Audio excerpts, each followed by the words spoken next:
Welcome back everyone to game number 2 of this best of 3. It's a team kill, it's in Go4SC2 and it's the quarterfinals.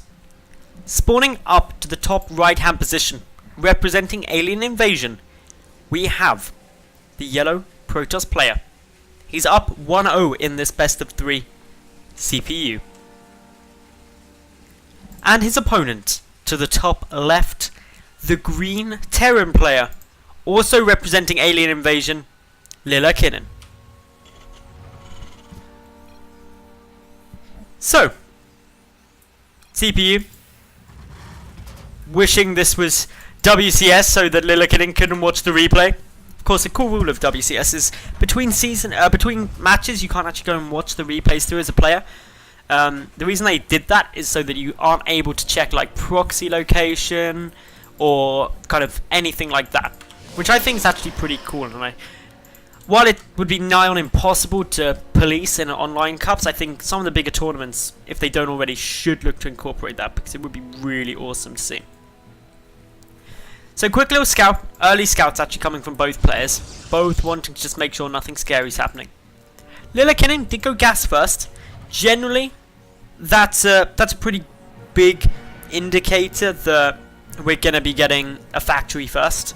Nearly always going to be a factory first if you see a gas first. Or not factory first, factory after the barracks obviously. So racks, factory, maybe then into a starport. Potentially can lead into mech builds, can lead into some cloak banshee play. Generally just options all around. Second gas for CPU. He's got 3 probes in his first gas. Is he going to get 3 in his second additionally? If he does, it signals that it's going to be a big tech play, but for the moment, he's not. When you see where he goes, okay, there we go, adding that in now. Lillekanin's, he's still got a good bank of gas, going to be able to start that factory immediately. Bit low on minerals actually, needs to get that up if he wants to bang out that factory straight away. There we go, so both players are opting to go very tech heavy. Lillekanin, deduced through process of elimination where his opponent has spawned, knows that he's top right, but does not know yet what he's doing. No scouting information. CPU, he hasn't even bothered. Actually, no, he has scouting. I take that back. He knows there was an early gas, a gas first, basically. So he should be fairly prepared for what could be coming at him. And his response is going to be in the form of a Stargate. This is going to be really interesting to see what this Stargate is used for. Potentially predicting some kind of Hellion play, maybe an early mech play, in which case opting for a fast Oracle can be devastatingly effective. But note that's not what we've got. We've just got Widow Mine coming out and a couple of additional Marines.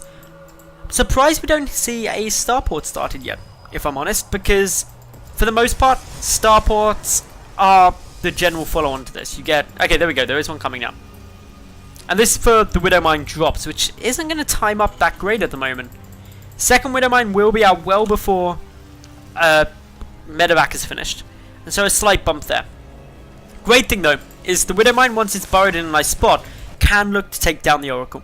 And if it does get the kill on the Oracle, that's just fantastic. It won't kill it outright, but it gets a lot of damage done to it very efficiently. So waiting to see where this Oracle goes, how aggressive it stays. Generally, a good mindset to have if you are going for, say, an Oracle-based play is, well, I want to kill as much as possible with it. But that doesn't mean in one run. You can do flybys with Oracles, pick up a couple of units, fly out. Keeping it alive leaves the potential to both do more damage later and gain utility. In comes the Oracle now. We'll beat these Marines fairly easily. It takes 6 Marines to kill an Oracle. And while there is a bunker up with a second one on its way, not in a greater spot, but boom, Widow Mine gets the kill. That's what it was running for. This is pretty sweet.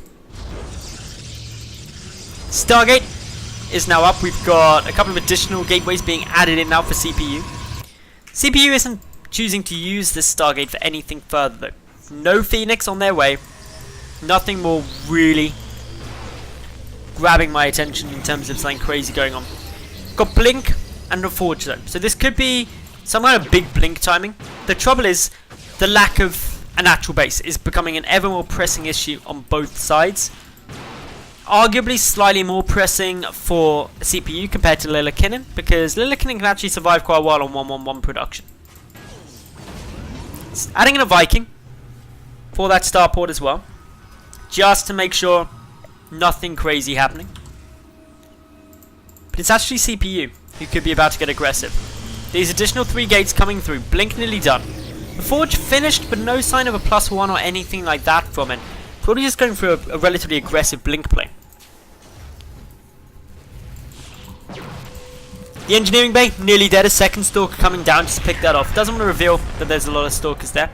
Still mass chrono boosting out. Blink.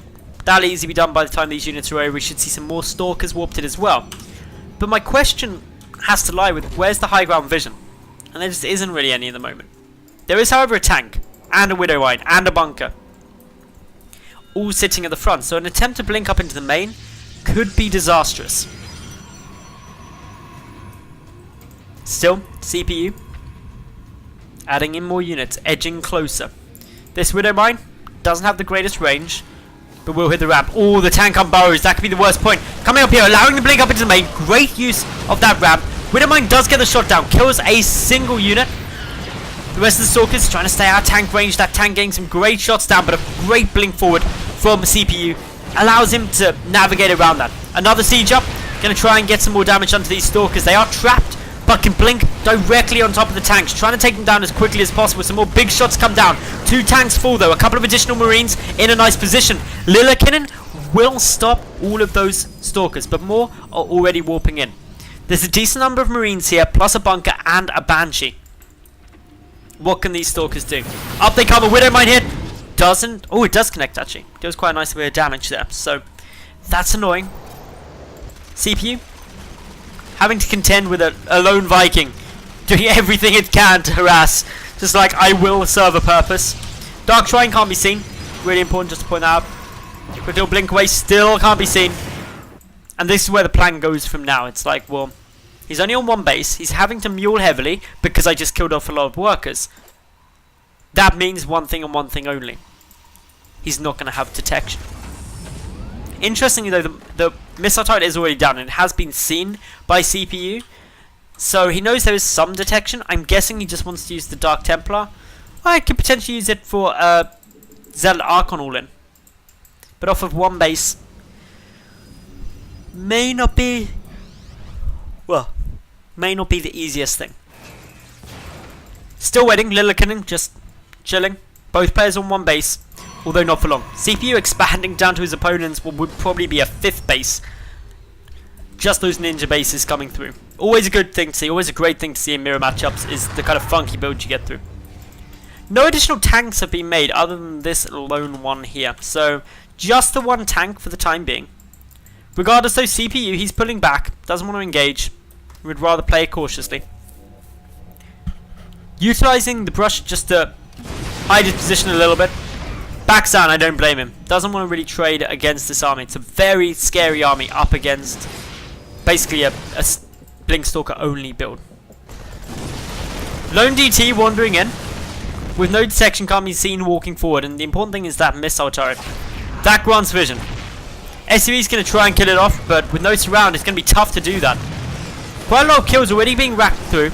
Will now die thanks to the marine and the assistance of a tank there. And a scan goes down as well. This scan sees no natural, and this could signal to Lillekanin that, hey, no natural base, I'm well ahead economically. But he's not. Not really. He's 17 to 24 workers. His main base, because of muling, will run out faster. And actually CPU, he has taken an expansion. Is it going to get spotted? This would be huge. Where is this Banshee churning? Nope. Ooh. That was dodging a bullet. No rally point either yet. Just moving that over now. This is nice. Decent number of stalkers. Probes trying to get transferred. Luckily, oh my goodness, if that scan came down a couple of seconds earlier, the probes would have been seen transferring and would have given it all away. This is really important though, because while it takes a bit of a hit to income now, CPU is already level at the moment. And when these probes transfer, he goes up a lot. Photon cannon's already in the main. A void race here as well, so unfortunately this Banshee probably won't be able to achieve that much. Likewise though, these Blink Stalkers, they can't get it. Look at how many marines, the tanks, the widow mine, everything. Also this missile turret on the edge, denying observers. also denying Dark Templar. Approaching the 15-minute mark of this game, and we just see Lillekanin getting a bit more aggressive. He's one base still. He's got a decent sized army, nearly double the army supply of his opponent, and just not trying to do anything ridiculous. And a lot of that is due to his natural, which he hasn't taken as natural. Having this in position makes it quite tough to pump out a decent number of units yet, but it is getting there. More zealots here. Small little push over the top now from Lillekanin. Just going to be trying to find a way in, and all while this is going, this is going pretty good. Here we go, CPU. Going to take quite a bit of damage here. His charge lots attempting to get the damage they need done. There is an arc on 2 Voidways here, but it's not going to be enough to stop this. The tank siege up in a great position, starts shelling away, and this is a problem right now for the Protoss. Trying to get any amount of engagement against this is going to be tough. The tanks just dish out so much damage. Additional warpins on their way, another Voidway coming through. The Stalkers could move now since the tanks are out of position, but this is looking very strong for Lillekanin, just waiting patiently.